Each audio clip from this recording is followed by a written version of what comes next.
Nabi Isa kata sekarang ini sudah tidak ada antara aku dengan umat. Yang ada sekarang kamu, aku. Huru hara mahsyar pada ketika itu nafsi. Semua kata nafsi. Tiba-tiba muncul suatu suara yang sangat indah.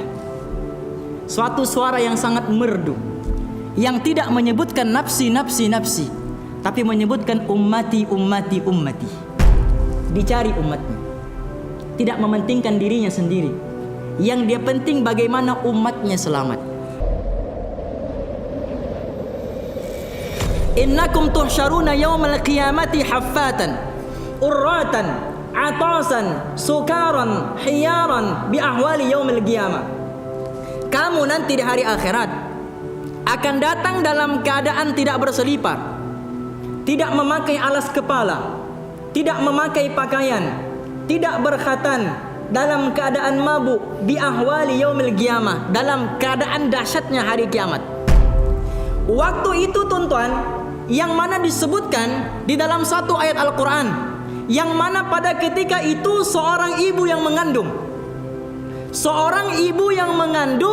yang syarat dengan kandungannya, berdiri di padang mahsyar dalam keadaan yang sangat panas. Matahari berada sejengkal atas kepala manusia. Lantai mahsyar pada ketika itu berwarna putih. Bukan seperti mana lantai kita pada hari ini, tetapi lantai yang mendidih dengan besi yang panas, berwarna putih.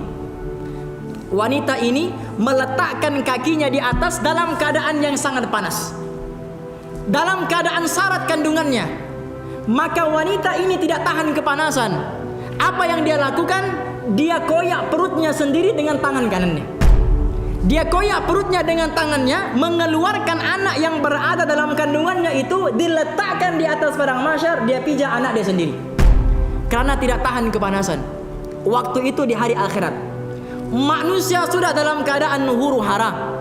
Semua umat pergi berjumpa kepada nabi-nabi untuk minta syafaah daripada Allah, untuk minta supaya dipercepatkan hari penghisaban. Jumpa Nabi Adam. Wahai Adam, engkau manusia yang pertama diciptakan oleh Allah. Engkau manusia yang pertama diciptakan oleh Allah. Maka engkau mempunyai kemuliaan yang tidak ada pada nabi-nabi yang lainnya. Oleh itu mintalah kepada Allah supaya dipercepatkan hari penghisaban.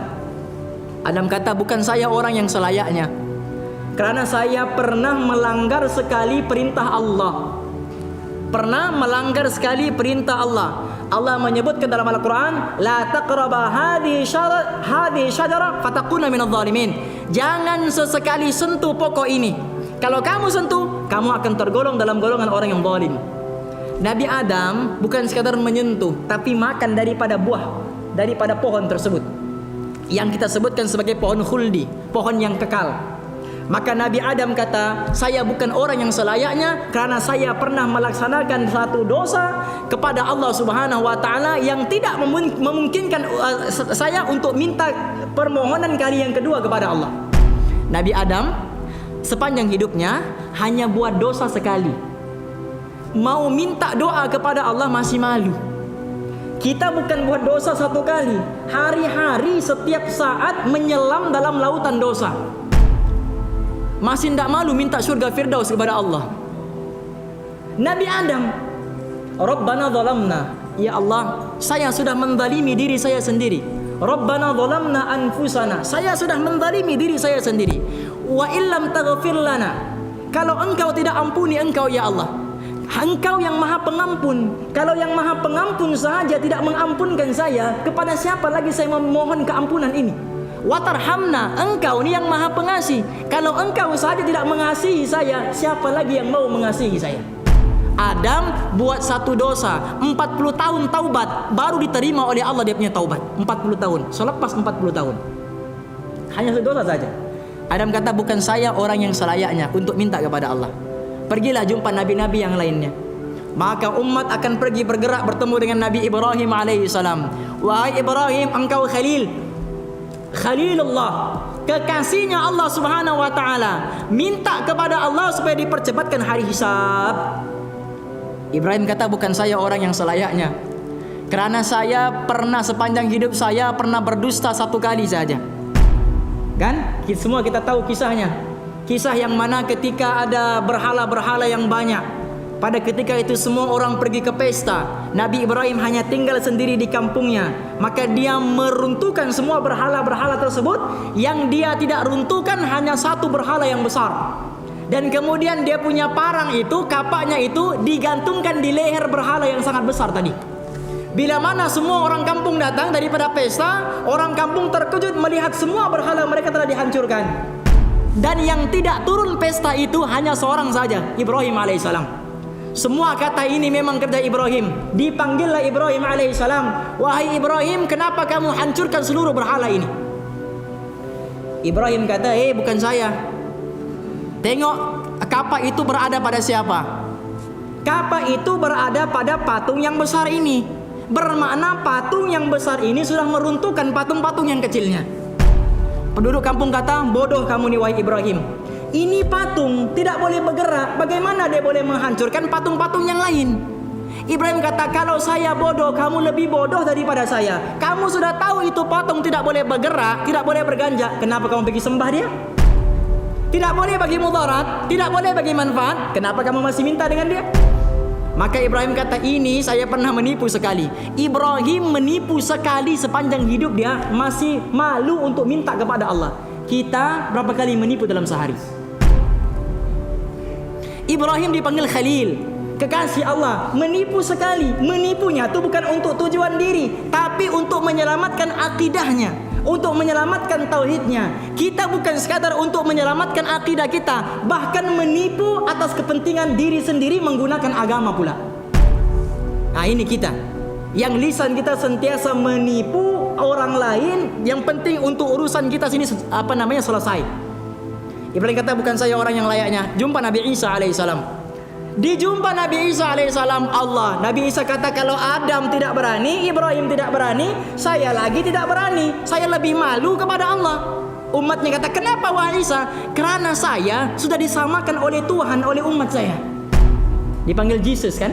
Nabi Isa disamakan, disembah seperti mana Tuhan. Saya malu minta dengan Allah karena sudah disamakan saya oleh umat saya dengan Tuhan.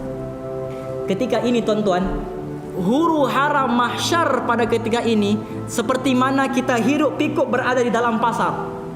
Kalau di dalam pasar orang akan teriak ikan, ayam, sayur, ikan, ayam, sayur, ikan, ayam, sayur. Di padang mahsyar orang akan teriak hirup pikuk dengan perkataan nafsi, nafsi, nafsi, nafsi. Apa makna nafsi? Sendiri-sendiri. Nabi Adam kata, aku tidak pedulikan kamu, yang penting aku selamat. Nabi Ibrahim kata, sekarang ini sudah tidak ada umat antara aku dengan umat. Yang ada sekarang nafsi-nafsi, sendiri-sendiri. Aku, umat-umat.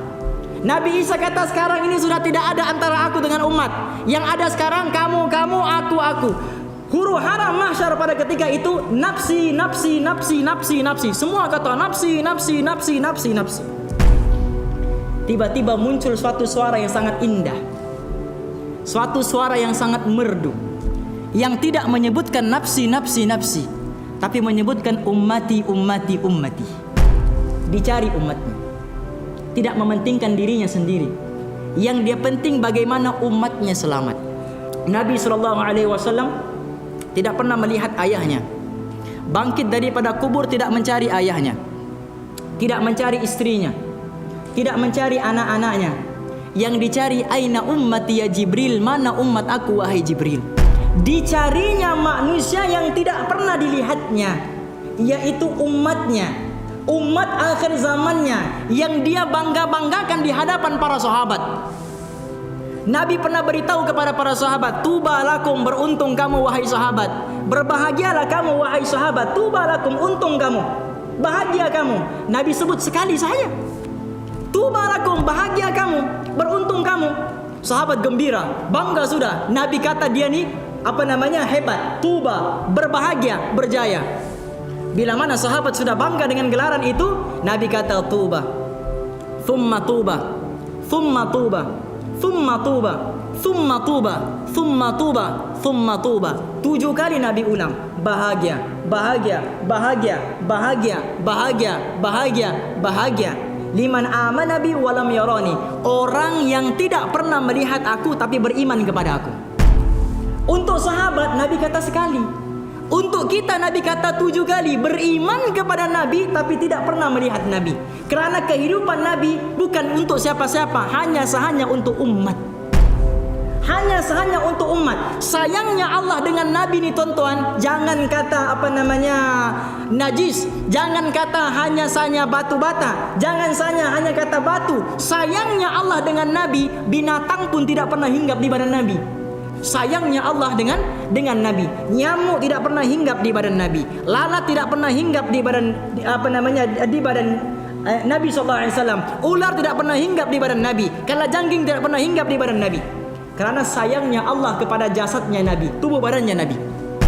Tapi kerana atas maksud agama, kerana dikorbankan untuk agama, bukan binatang, bukan lalat, bukan nyamuk, bukan ular, bukan kalajengking, tapi najis unta dilemparkan di badan Nabi, kayu-kayu dilemparkan di badan Nabi, batu-batu dilemparkan di badan Nabi. Tapi Nabi SAW masih tersenyum mengenangkan umatnya.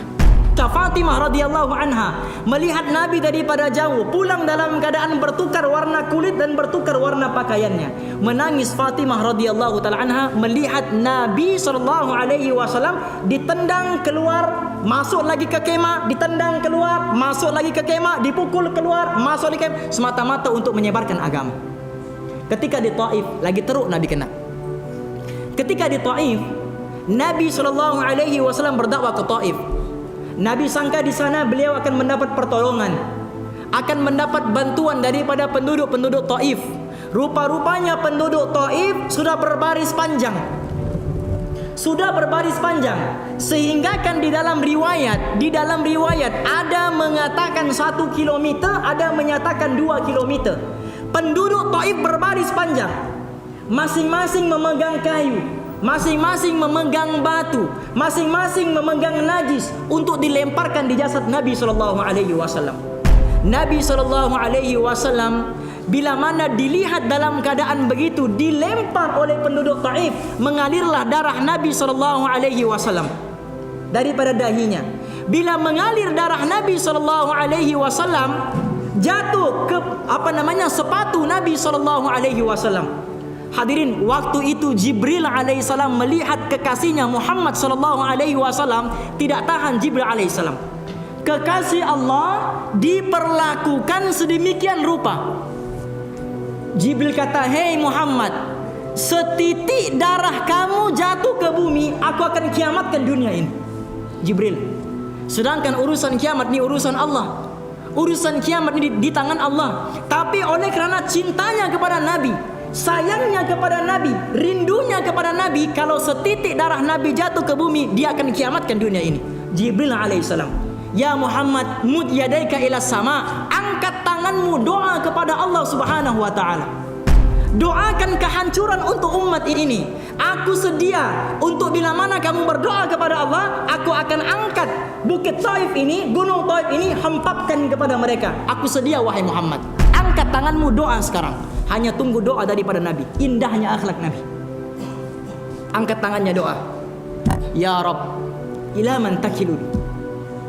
Wahai Allah, kepada siapa lagi engkau mau hantar saya? Lisan yang mulia datang daripada akhlak yang mulia. Perkataan yang indah datang daripada akhlak adab yang indah. Angkat kedua tangannya, dihina, dimaki, dicaci, dibaling, disakiti badannya sehingga mengeluarkan darah. Angkat tangannya, ya Rabb, wahai Allah. Jibril minta doakan kehancuran, tapi Nabi berdoa bukan untuk kehancuran. Ya Rabb, ila man takiluni. Wahai Allah, kepada siapa sudah engkau mau hantar saya?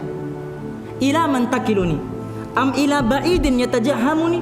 Wahai Allah, adakah engkau akan menghantar saya ke tempat yang lebih jauh daripada sini, sampai sana saya akan dihinakan lagi seperti mana ini?